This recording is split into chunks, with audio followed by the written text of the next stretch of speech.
അതുല്യ പ്രതിഭ അന്തരിച്ചു. വേർപാടിൽ മനം നൊന്ത് നിരവധി പേരാണ് ഇപ്പോൾ പ്രണാമം അർപ്പിക്കുന്നത്.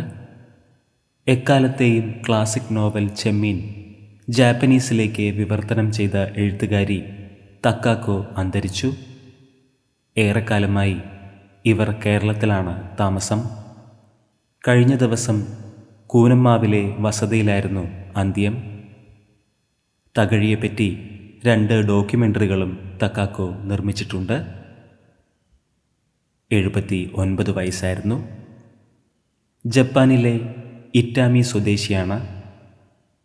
ചെമ്മീൻ കൂടാതെ തകഴിയുടെ 12 കഥകളും ഇവർ ജാപ്പനീസിലേക്ക് വിവർത്തനം ചെയ്തിട്ടുണ്ട്. അപ്രതീക്ഷിത വേർപാടിൽ മനം നൊന്ത് നിരവധി പേരാണ് ഇപ്പോൾ സോഷ്യൽ മീഡിയയിലൂടെ പ്രണാമം അർപ്പിക്കുന്നത്. തക്കാക്കോയ്ക്ക് 79 വയസ്സായിരുന്നു. ആത്മാവിന് നിത്യശാന്തി ലഭിക്കട്ടെ എന്ന് നമുക്ക് പ്രാർത്ഥിക്കാം.